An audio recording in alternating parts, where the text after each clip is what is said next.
જય Shri Krishna, good morning બધાને. તો અત્યારે સવારના 8:30 વાગ્યા છે. ને અમે તડકો લેવા બેઠા છે. સરસ આજે સૂર્યનારાયણ દર્શન દીધા છે. આજે 16 ડિગ્રી છે આજનું લંડનનું વેધર. તો 8:30 વાગ્યામાં મને એમ થયું કે થોડુંક વિટામિન ડી લઈ લઈએ. કામ તો પતવાનું જ નથી, પણ પહેલાં વિટામિન ડી. અને હું બહારે આવું એટલે મારી સેના તો હોય જ.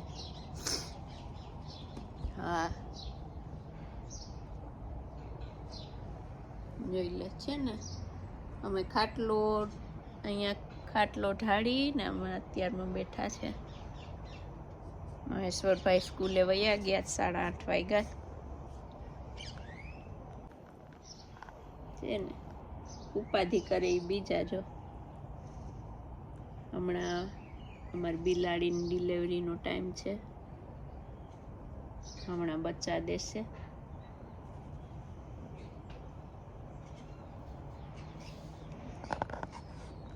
હજી હું મોર્નિંગના અહીંયા 8:30 બેઠી બોલતી હતી કે આ બિલાડીને ડિલિવરી આવવાની છે. તો બિલાડીએ થોડુંક સિરિયસલી લઈ લીધું મારું કહેવાનું.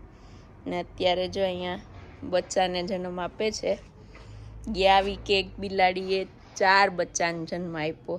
તો એને તો હું કેટ પ્રોટેક્ટર હોય લંડનમાં, તો ત્યાં મૂકી આવી. અને આજે બીજી ડિલિવરી કરાવું છું. ખાલી ઊભી અહીંયા એને હિંમત આપવા માટે, અને ધૂન ચાલુ કરી દીધી ભગવાનની હરે રામની. બિચારું મૂંગું પ્રાણી છે, નહીં થોડીક હિંમત મળે. અને મને લાગે મારે આ જોબ મૂકીને મિડવાઇફ બની જાઉં. બિલાડીઓની ડિલિવરી આજુબાજુની બધી બિલાડીઓને ખબર છે કે ભારતીબેન ડિલિવરી કરાવે, બધે અહીંયા આવી જાય. પણ સારું, જો 2 બચ્ચા આવ્યા. બચ્ચાને ચાટીને ક્લીન કરે. મારું આ જ કામ છે. જોબ ઉપર જવાનું છે, રસોઈ કરવાની છે, પણ આને મારે ધ્યાન રાખવાનું, બધાને ધ્યાન રાખવું પડે મારે. જો આજકાલથી મને આ બિલાડી જ નહીં, મને ગમે તે પ્રાણી હોય એને મને આમ કોઈ બિચારું દુઃખી થતું હોય ને તો એ હું જોઈ ન શકું. અમારા ગામમાં વાંદરા બહુ, ને વાંદરાનો ત્રાસ હોય એટલો. નળિયા તોડી નાખે, ઘરમાં ગળી જાય. ઘરમાં ગળીને ઓલું હોય ને આપણે કબાટ ને એના અરીસાને તોડી નાખે. એટલે બહુ વાંદરાનો ત્રાસ. તો આ તો હું કેટલા યર 7માં હતી ત્યારની વાત કરું. હું મારા મામાને ત્યાં ભણતી. તો એક ભાઈના ઘરમાં ગળી ગયો હશે ને કંઈક ભાંગતોડ કરી હશે વાંદરાએ. એટલે એ ભાઈએ વાંદરાને એટલું માર્યું, બિચારું અધમરું થઈ ગયું. અને લઈ એટલું માર્યું ને પછી ઓલું બેભાન થઈ ગયું ને પછી એને નાખી આવ્યા નદીના કાંઠે. તો બધા આખું ગામ જોવા જાય કે આને માર્યું. કેમ કે ગામડામાં તો નાનું ગામ હોય એટલે કાંઈ પણ થાય તો બધાને ખ્યાલ આવી જાય. તો બધા જોવા જાય. ત્યારે હું યર 7માં હતી, તો હું વેકેશનમાં ગઈ હતી મારા ઘરે. શનિ રવિ હતા તો હું ગઈ હતી. તો હું જોવા ગઈ. તો મેં જોયું ને તો મારા પપ્પાને કીધું કે પપ્પા આને મારે ઘરે લઈ જાવું, કેમ કે બિચારા મોઢામાંથી લોહી નીકળતું હતું. તો હું મારા પપ્પાને જીદ કરીને તો મારા પપ્પા લઈ આવ્યા ઘરે વાંદરાને. પછી એના દાંતને એટલા તોડી નાખ્યા હતા ને મારી નાખું આવલું. તો એને મિક્સચરમાં પીસી રોટલીને દૂધ એને ખવડાવતી. પછી બહુ બિચારું ખાઈ ન શકતું. પછી મારે શનિ રવિ રજા પૈતી એટલે હું પાછી મારા મામાને ત્યાં વહી ગઈ. પછી પાછી આવી ત્યાં બિચારું મરી ગયું હતું. પણ એટલે મને એમ થાય કે બિચારા મૂંગા પ્રાણીની સેવા જેટલી થાય એટલી કરવાની. તો આ જો, એટલે ટૂંકમાં આજકાલનું છે નહીં આ. મને નાનપણથી જ આ બધી પ્રાણીઓની સેવા ગમે છે. અમારી હવે મારા ભાઈની ડોટર રુદ્રી એવી થઈ, ગાયો ને કૂતરાની સેવા જ કરતી હોય આખો દિવસ. તો સારું, જેટલું થાય એટલું કરવાનું.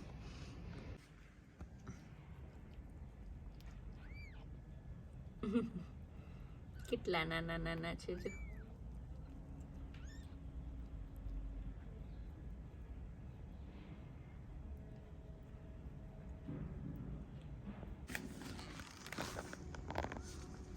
ડૉક્ટરની ફિલિંગ આવવી જોઈએ. ગ્લોવ્સ પહેરી અને બધું કરવાનું. ભણી ગણીને ડૉક્ટર ન બન્યા પણ આમ ન ભણ્યા વગર ડૉક્ટર બની ગઈ. એક પાછળ પડ્યું અહીંયા જો પાછળ જોયું. એટલું નાનું ઘર છે ને, મારે છેક સુધી પહોંચવાનું. પછી આ પડ્યું જોયું અહીંયા. એ કાંઈ પડ્યું એને ખબર નથી. એક પાછળ પડ્યું તારી પાછળ. બિચારું ડટાઈ જાય જો તો. હા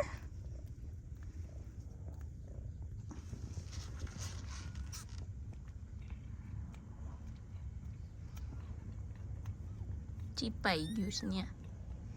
એ પાછળ છે તારી વાં ગોતે જ બિચારું.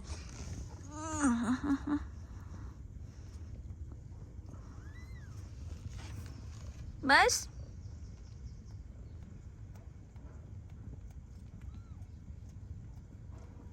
કેવી ક્લીન કરે જો. ટાઈ દીકી છે મારી કા.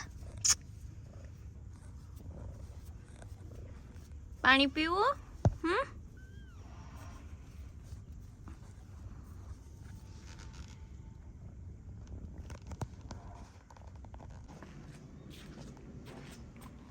અલે પાણી પીવું?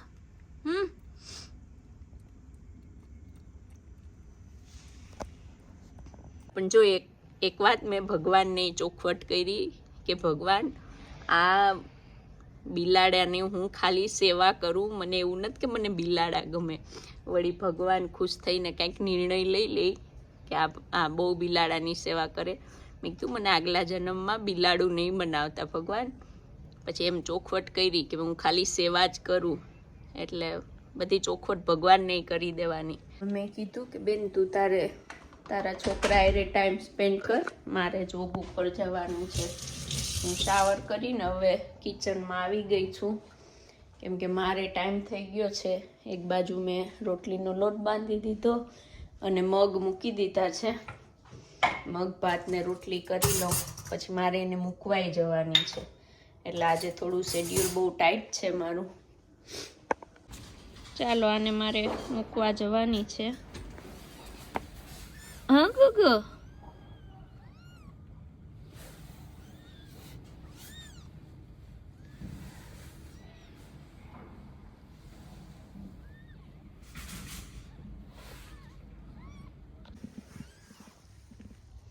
મેં એને કારમાં બેસાડી દીધા બધાને.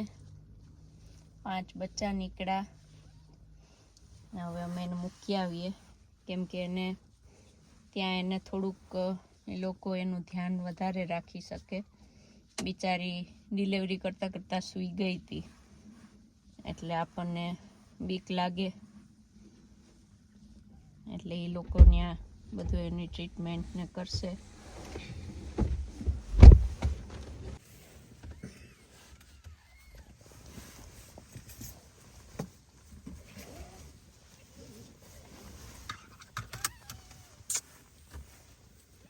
થાકી ગઈ કા? થાકી ગઈ ને?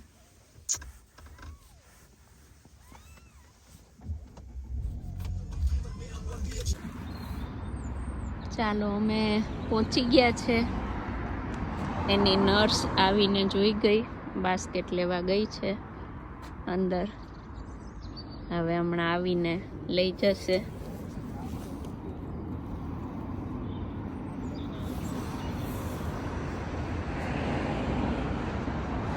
આજે વેધર સારું છે કે વાંધો નથી.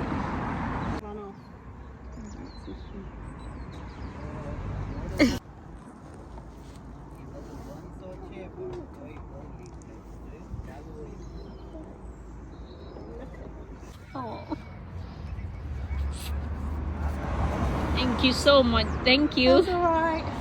Can we go now?